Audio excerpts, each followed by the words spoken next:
paid. This is the HERIS edit, babe. Welcome to the HERIS edit, episode 4. I'm Brittany. And I'm Kristen. I'm so excited for you guys to be back here with us. If you have been along the journey from episode 1, we've got a really, I think, pretty cohesive flow going here of topics.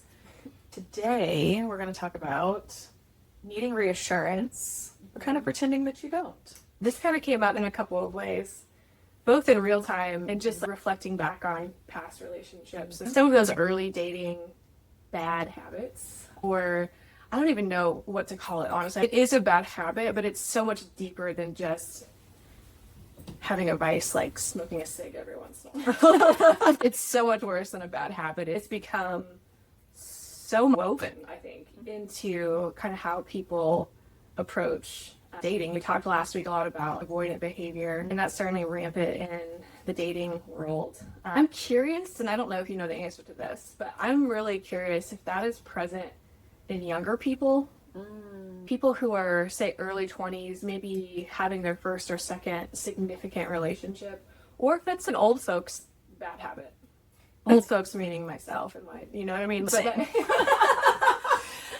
I don't know the answer. I intuitively, though, feel like the younger generations are a lot more in their voice than I think we were. And I think because of the culture right now being healing and self-reflection and accountability, like it's so much bigger. Like Cosmopolitan magazine did not have anything about attachment stuff. absolutely not. They told you how to transition from day to night, which Yes. how often has that been useful? Actually, it's kind of useful now. I wish I had paid more attention.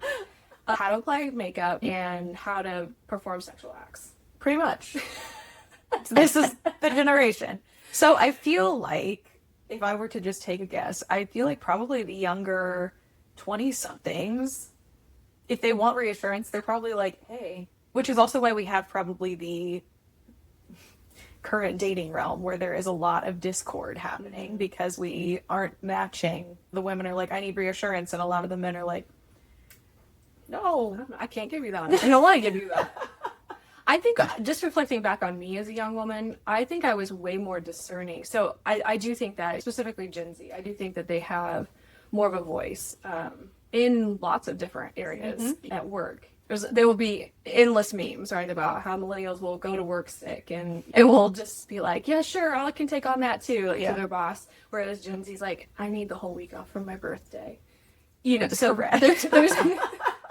there's endless jokes, right? But I think that their voice certainly helps. And also, I remember as a much younger woman being what I guess I would call way more discerning. Like, I just didn't put up with things.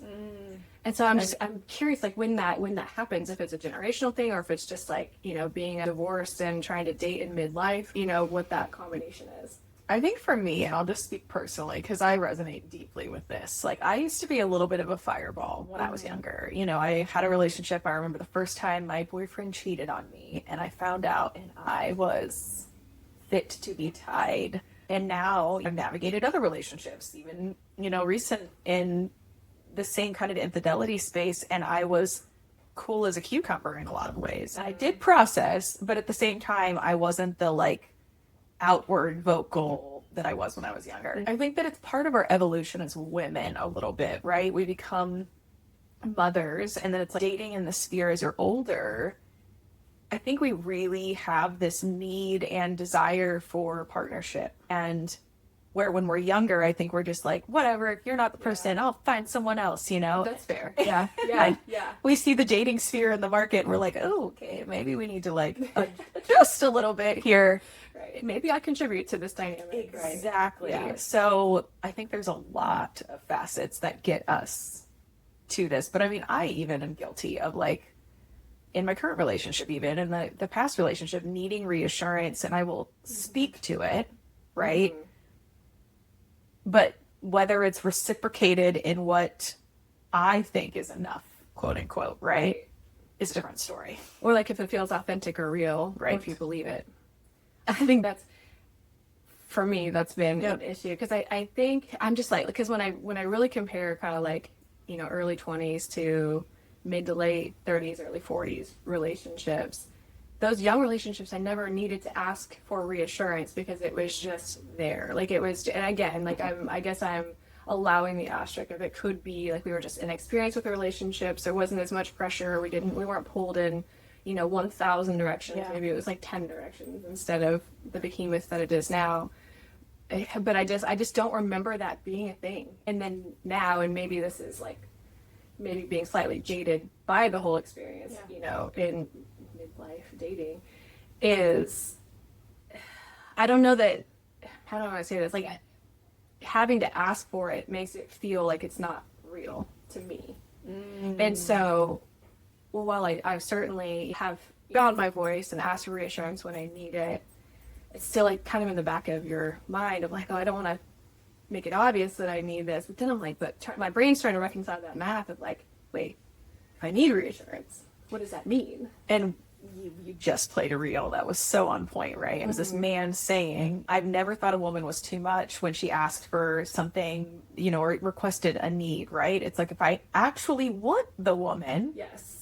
I'm never going to think she's needy. I'm never going to think she's too much if I actually want her, if I actually see a future with her. Right. I know for me, I have run myself because, you probably have done the same thing, I'm guessing, of, am I the problem, right? So many times, like, what am I doing? How am I contributing? How do I shift to have better relationships? When I was younger, my high school sweetheart, my high school boyfriend, he did extravagant gestures. Valentine's Day, I had one of those massive 5-foot stuffed animals, a dozen long stem red roses, chocolates, a little Coach purse, sitting in my homeroom. He literally had it prepped. And in that time, I was competing in pageants heavily. I was very just in my space and my vibe of kind of, I would say, princess, that's what you're supposed to have, right? We're supposed to be treated like princesses. Right. And he very much fed that for me. And we partnered in this, I'm going to say, with the culture at the time was, I forget the show, I want to say Laguna Beach, but I might be wrong, but they were asking people to prom, and it was they were doing the these promposals, right? I think that is where it came from. Yeah. So, but they were these big things that we were watching on TV, right? People were making these huge things. Now, what I think a lot of people are watching now is nothing close to that, right? But that relationship for me, I had rose petals, in my bedroom for my birthday. It was just, he went above and beyond. And he really set the expectation. I bet. And I realized going into college, and we separated in college, it was wow, the effort that was put in here is not as available. I don't even know the word for it. Common, not as common. And through my dating, I have had people that have showed up incredibly, right? One of my other partners that I dated, every single time I saw him had flowers, whether it was a single flower or a bouquet of flowers, every time was flowers. And it's interesting because I'm we get to the point now that I question, did I make some weird pivot or adjustment where I've now started dating people or attracting people that don't do these grand gestures, even though I love them? And then I flip to the other side and I'm or is the word we love capacity, right? Is the capacity, but even the knowledge, in my current relationship, there's a lot of things that we talk about that he's I've never done that. I've never even seen anyone do that. That's the one that gets me. Yeah, and I think some of that has to come from the word simp, right? I hate that so much. I do too, and I think that men are made fun of for simping. When I was in college, they called it caking. Oh yeah, he's caking. That's why he's not hanging out with the boys, because he's caking with that girl. And so I think there's a weird kind of subculture amongst boys and men that sort of make fun of it. But I actually, obviously most of my news is from Instagram. But one of the things I saw doom scrolling last night was something along the lines of why do men do that to you? Why make fun of it? Yeah. Take care of your woman. That is strength. That is where true masculinity lies, is taking care of someone, taking care of your woman. It is. I couldn't agree more. And this is a conversation that I think you and I have talked about off of here. I've talked about in my current relationship. I've talked about with multitudes of people in my community. This whole simp word, right? Because I'm what does that even mean? Because I'm like, you're telling me that we have a culture going now that to obsess in a positive way and adore your partner is negative. Right.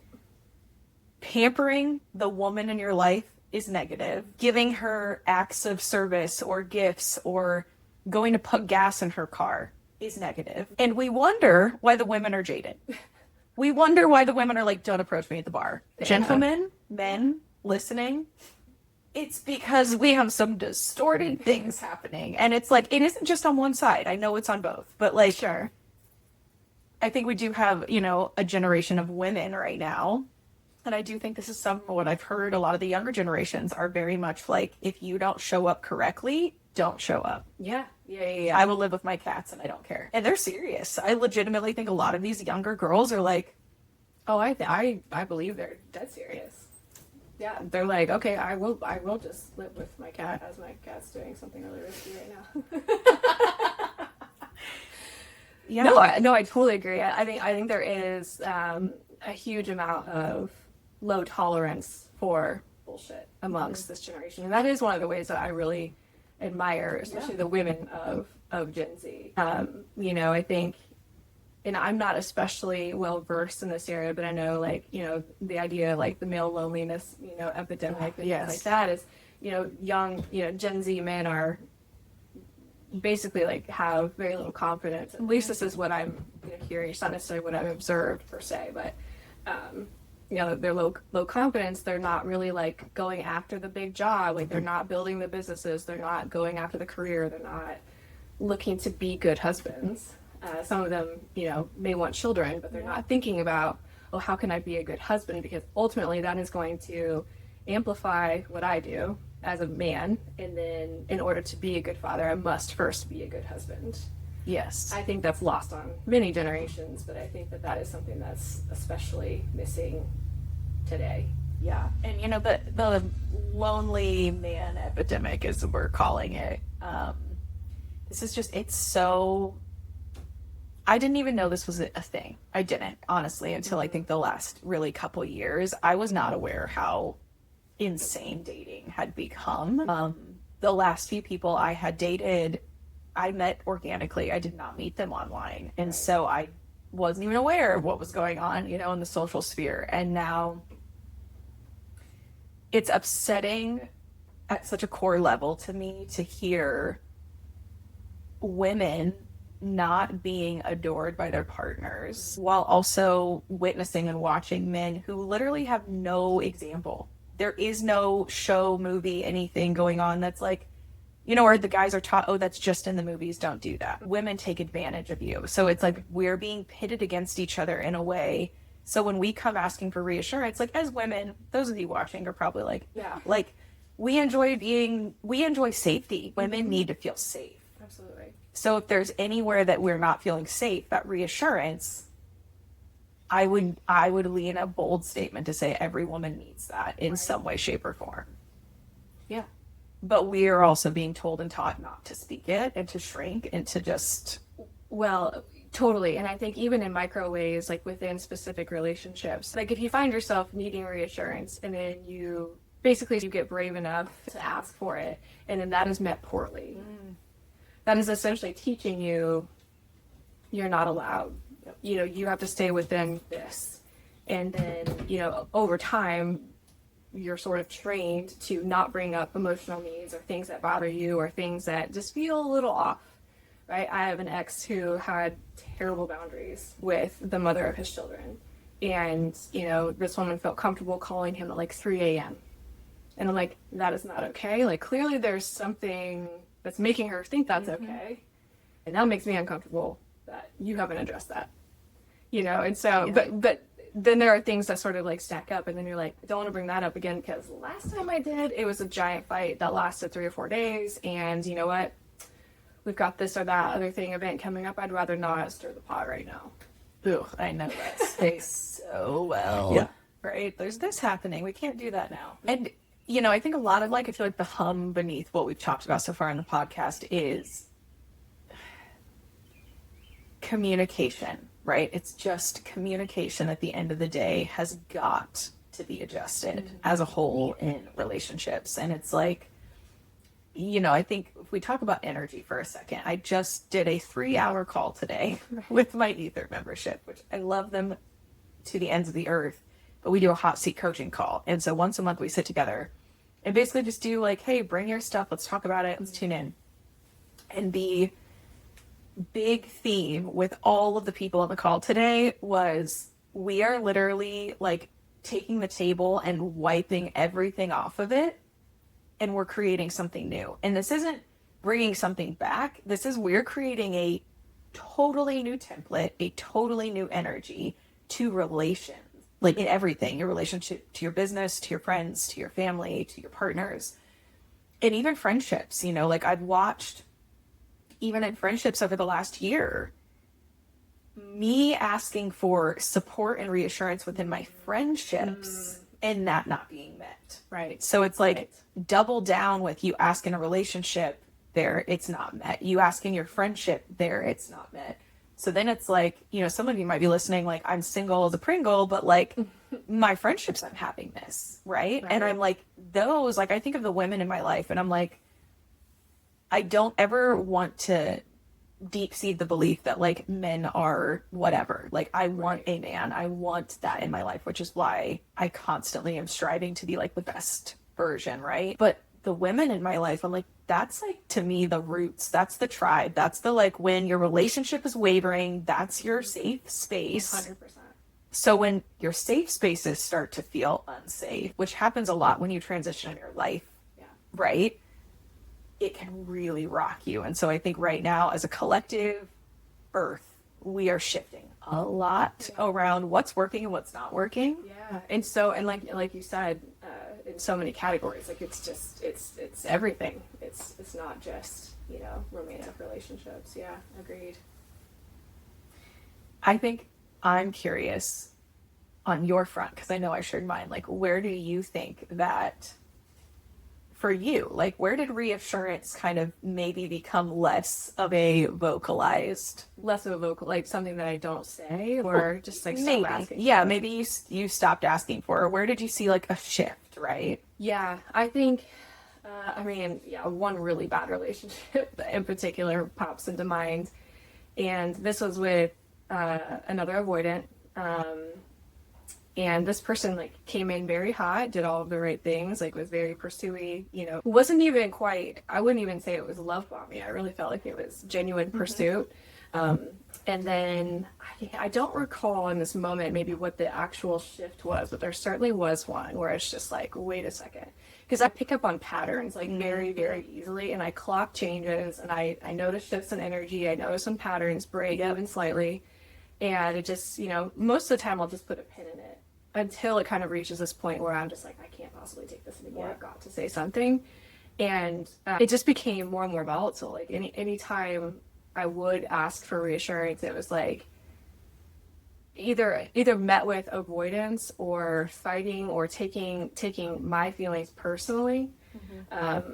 This specific relationship I'm thinking of, like when I had a problem like outside of our relationship, he was very supportive and, you know, would meet me with solutions and problem solving and, you know, all those amazing things. But whenever it came to like interpersonally between he and I, he just shut down like a small child, honestly, and just was kind of like a, how dare you, you know, bring this up to me or think that about me or not give me the benefit of the doubt in this way. And I'm like, because something is off here. And the fact that you're being so defensive tells me that I'm not wrong. You're on target. Correct.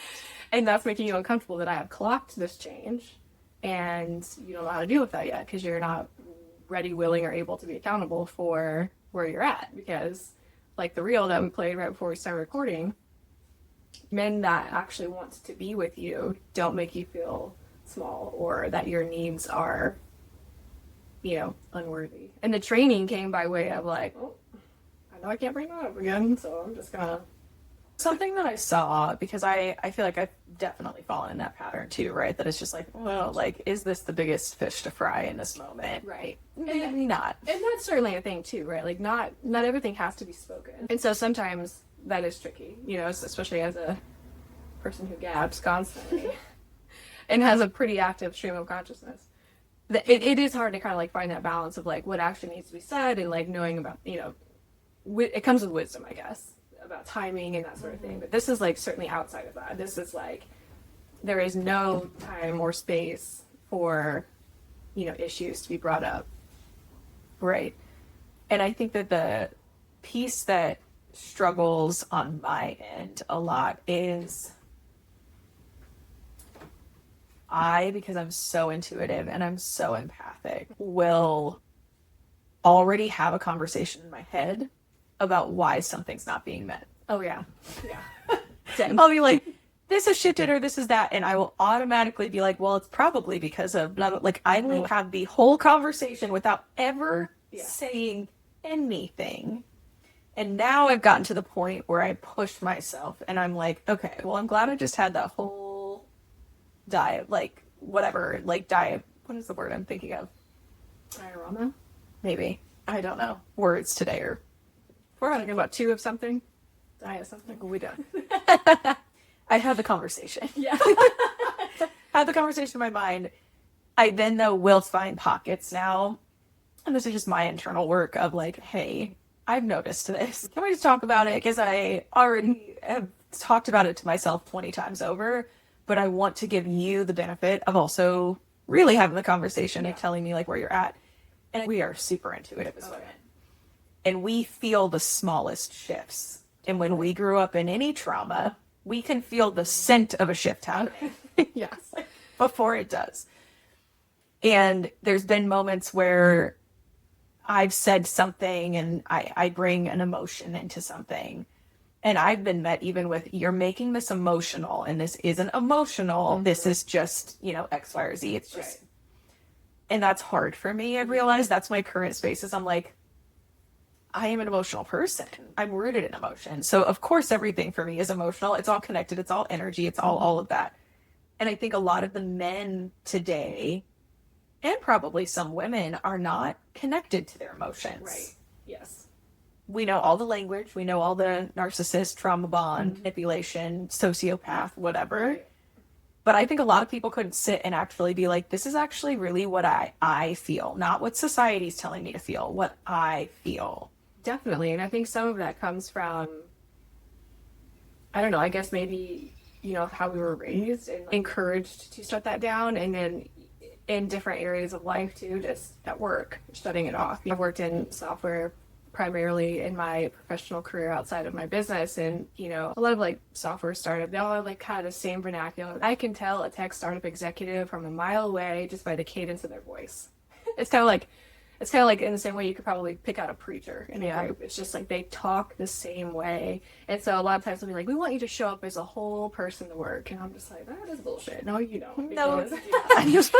You do not want me to show up knowing that I'm having issues with family, or I'm having issues with my, you know, co-parent, or, you know, my best friend and I are fighting. Like, no, you don't. Right? Like, that is not a thing. So I think in so many areas of life, like, we're expected to, groomed to, conditioned to kind of shut that part of our brain off. So we don't always have a lot of practice or experience, you know, where it's supposed to be safe to bring things up. So yeah, maybe it's not the cleanest conversation when you're having a really strong emotional response to something. And still, like, your relationship should be a safe container for working through whatever that is. Yeah. But yeah, the amount of men that have been like, either said outright or insinuated that I was being emotional about something. I'm like, well, yeah, I have a feeling, and that just is, and I just need to talk about it for a second. And like, I go back and I think about, let's talk about far back, right? Like, women are intuitive beings. I always love studying Egyptian times. And I'm like, the women were the oracles that men had reverence for because of their knowledge, because of their ability to be like, no one else is feeling this, but I'm seeing it, right? And somewhere we have lost this trust in a woman's ability to feel and see things. And I think for me, that is like my mission on this planet, is like, how do we get back to that? Because it is such a beautiful, and you know, I think all of us have either seen, whether it's on social media or we know somebody, where you watch a couple, and I won't even just say male, female, right? Like, you watch a couple who actually knows the reverence for the feminine and the masculine, and they appreciate and take into consideration each part of that. A man, like, my brain is like thinking about 30 different things all the time. When I'm in a restaurant, I think this was like something that has come up multiple times with Corey and I. He always wants to sit facing the door because he's wanting to watch, like, what's going in. Do I see something first, right? And like, he's like clocking people left and right. I'm in there like, oh, I like these velvet chairs. I'm like, oh, what a fun sparkly drink. Like, my brain is not there. And I love that piece, right? So it's like, there are just things that men are strong at. There are things that women are strong at. And I think that there is a need to get back into the space where we actually know that dance. It can appreciate, Yes. the polarity of the two. Because I think that is something that we've seen kind of societally or culturally for as long as we've been alive is, you know, women being able to have more independence, right? But then, yeah, like doing this dance even within yourself of what am I, you know, willing to take on by myself and handle all of myself, and then also like still have appreciation for the other side of the coin. Yeah, and I think too, like the piece around which we were kind of talking off camera about this is a lot of the belief that's being fed, I think, right now is that women are sucking the energy out of men, or they're taking so much from men, right? And I see it on the other side too, that men are draining women. Like, you know, there's, I think, an internal program that we all each have our own unique little code. And I think that internal program says your truth in some way, whether it's, you know, for me, my truth is like, I love being adored. I love being, you know, if you want to call it the submissive one who's like, I do love hosting. I do love cooking. I do love being the mom. I do love being the sweet, playful person. Do not love having to hustle. I do not love having to take the trash out and mow the lawn. Like, those are not things I like to do. Hell no. And I do not love having to be the protector all the time either. Mama bear energy always. But like, I think that a lot of people who maybe don't have as much dating experience are coming into these realms, and I think we're going to say their quote truth, right? Their code is rubbing up against what they have been programming into their brain and consuming into their brain of, okay, well, something in me says this, but all these other people who I like listen to and have experience maybe are saying this, and they're very different edges. And then they'll be like, oh, but I'm seeing this happen in my life, and so that guy on Instagram or TikTok must be right, because, you know, this woman, I don't even know if I, you know, want to be with her, and she has all these expectations of me. Yeah, it's all just like reinforced in these micro ways, and it just keeps us all divided. Yeah. And I'm like, here's my invitation, because I always like when we're like making these episodes something to like really drive home. And for me, I know expectations, I hate that word. We talk about all these words we don't like, right? I don't like the word expectations. I'm like, I like to say elevations, and that's for both sides, right? When you are in any relationship, whether it is a friendship or a romantic relationship, I think that allowing the space for your people to say, hey, like, this is coming up for me, or this is like my truth, this is whatever, and I'd like to talk about it. I'd like to just put it out there. Maybe there doesn't need to be something you have a, you know, answer for right now, but like, it's heavy for me, or it's on my heart, and I want to put this out. Having the space where you can have those conversations with a trusting person, right? That you can be a trusting person, and that we're actually just real about, like, every relationship is unique. Every relationship is different. That Instagrammer that you love might have zero advice for you. Right, exactly. None. And even if you're seeing it in your reality around you, that might not mean anything for the relationship or friendship that you're in. So, you know, I think my invitation for anybody watching that's like, yeah, I want to have that conversation, or I want to, whatever. Fortune favors the bold. Fortune favors the brave. There has to be the first person that sticks their neck out and does something, right? And I think we're in the energy right now as a collective and as a world that, like, just say the thing. Just say the thing. Just say it. Just bring it out, and, like, understand you might be met with something that maybe you're not ready to hear, right? You get to practice embodying being a safe space and being in safe space. Like, I know there are friendships that I don't even think have the depth people want them to have. Oh, for sure. because we have these masks and we're performing and we're like, oh, but we're supposed to be chill and casual and cool and cool and like not get hurt. I think at the root of it is people don't want to be hurt, and so they put all of that armor up because they're afraid to be the fool, to be the one taken advantage of, that sort of thing. And so I think a lot of these, you know, bad habits or whatever the phrase is, that's more than that, comes from that, which is really sad, honestly. And I think that can sometimes get you in trouble when you recognize that, because then it, you know, maybe you'll stay too long in a relationship where you'll put up with the wrong things and you won't just end it cleanly. Because the worst thing to do is know that a relationship shouldn't keep going, but you just keep going because you don't want to fail at something, and then it becomes nasty at the end, you know. And that's like worst case, you know. But it happens all the time. it does.